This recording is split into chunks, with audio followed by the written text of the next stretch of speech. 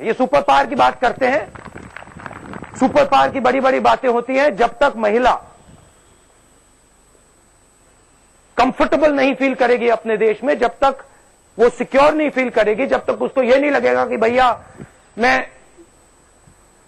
سب چیز میں مجھے اپرچونٹی ملتی ہے, تب تک یہ دیش سپر پاور نہیں بن سکتا. اور میں آپ کو سچ بتاؤں, ایسا سپر پاور ہمیں چاہیے بھی نہیں کہ بھائی سپر پاور ہے اور یہاں پہ 50% مہیلائیں تو ہم امپاور نہیں کر رہے ہیں. میرے گھر میں جب میں چھوٹا تھا, پاپا تھے, چاچا تھے, مگر گھر کے جو باس تھی وہ دادی تھی. عام انتخابات سے قبل خواتین کے ساتھ راہل گاندھی کا یہ دو بدو پروگرام کس حد تک کارگر ثابت ہوگا, یہ تو آنے والا وقت ہی بتائے گا. Bureau report, E T V news. Sunanda Pushkar Tharoor کی موت ڈرگ پوائزننگ کے ذریعے ہوئی ہے. پوسٹ مارٹم رپورٹ میں اس کی تصدیق ہو گئی ہے. پوسٹ مارٹم رپورٹ میں ادویات کے زائد استعمال کو موت کی وجہ قرار دیا گیا ہے. ذرائع نے پوسٹ مارٹم کی رپورٹ کا حوالہ دیتے ہوئے کہا ہے کہ پولیس ٹیم کو لیلا پیلس ہوٹل میں سنندا کے کمرے سے اینٹی ڈپریسنٹ ادویات بھی ملی ہیں.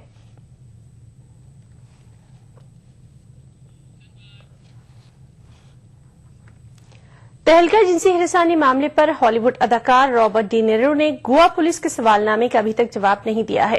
بتایا جاتا ہے کہ گوا کے ہوٹل میں جنسی ہراسانی کے واقعے سے پہلے اس معاملے کے ملزم اور تہلکہ کے بانی ترون تیجپال اور متاثرہ خاتون جرنلسٹ رابرٹ ڈی نیرو کے ساتھ تھے. گوا پولیس کے کرائم برانچ نے ہالی ووڈ اداکار رابرٹ ڈی نیرو کو ایک سوالنامہ روانہ کرتے ہوئے انہیں جواب دینے کے لیے کہا تھا. گوا پولیس کے کرائم برانچ کے سینئر پولیس آفیسر کا کہنا ہے کہ پولیس کو ہالی ووڈ اداکار کے جواب کا انتظار ہے.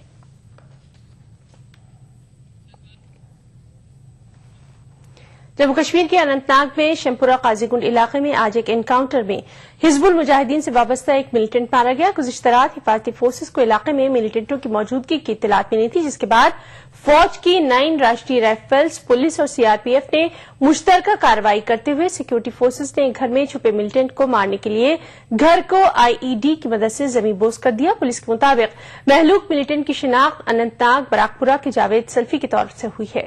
پولیس نے اس ہلاکت کو جنوبی کشمیر میں ملیٹنٹوں کے لیے ایک بڑا نقصان تعبیر کیا ہے. گھر والے کو پکڑ لیا, ہوسٹیج بنا لیا, تو صبح ہم بھی 6 بجے یہاں پہنچ گئے. 2 گھنٹہ بات کرنے کے بعد اس کے فادر کو چھوڑ دیا گیا, گھر والے کو پرویز صاحب کو چھوڑ دیے.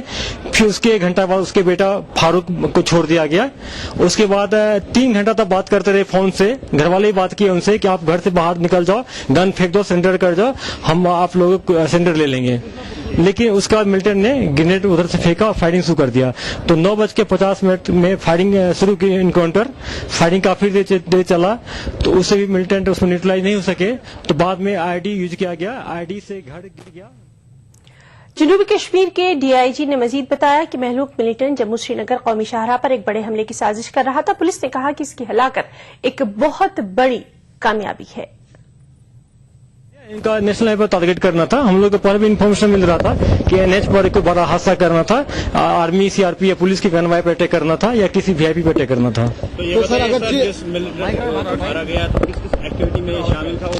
ابھی یہ ہماری کیٹیگرائز ملیٹنٹ ہے, بی کیٹیگری میں ہے, اننت ناگ ڈسٹرکٹ کے ملیٹنٹ ہے. اور ریسنٹلی آپ لوگ یاد ہوگا کہ ہمارے ٹاؤن میں ایک جوان پر اٹیک کر کے اس کو زخمی کر دیا تھا, اور اس کا ایک کے لے کے فرار ہو گئے تھے. یہی وہی ملیٹنٹ ہے. مرکزی وزیر صحت غلام نبی آزاد نے بنگلورو کے فریڈم پارک میں نیشنل اربن ہیلتھ مشن کا افتتاح کیا. انہوں نے اس موقع پر کہا کہ مشن کے دائرہ کار میں ملک کے 779 شہروں کو لایا جا رہا ہے. شہروں میں آباد کروڑوں غریبوں کو مشن سے فائدہ ہونے کی امید بھی جتائی جا رہی ہے. 50,000 کی آبادی والے شہری علاقوں میں کم از کم ایک پرائمری ہیلتھ سینٹر کا قیام عمل میں لایا جائے گا. اربن ہیلتھ مشن کے افتتاح کے موقع پر کرناٹک کے وزیر اعلیٰ سدارامیا بھی غلام نبی آزاد کے ہمراہ موجود تھے.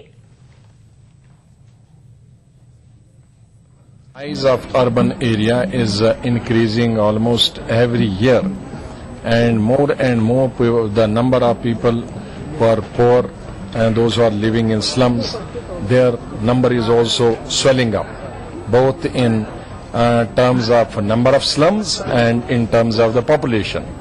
And we do not have the facilities in the slums. Healthcare facilities are not there, education facilities are not there. So that's why we thought that we must launch a national urban health mission so that we can take care of the poor people, we can take care of people living in slum areas.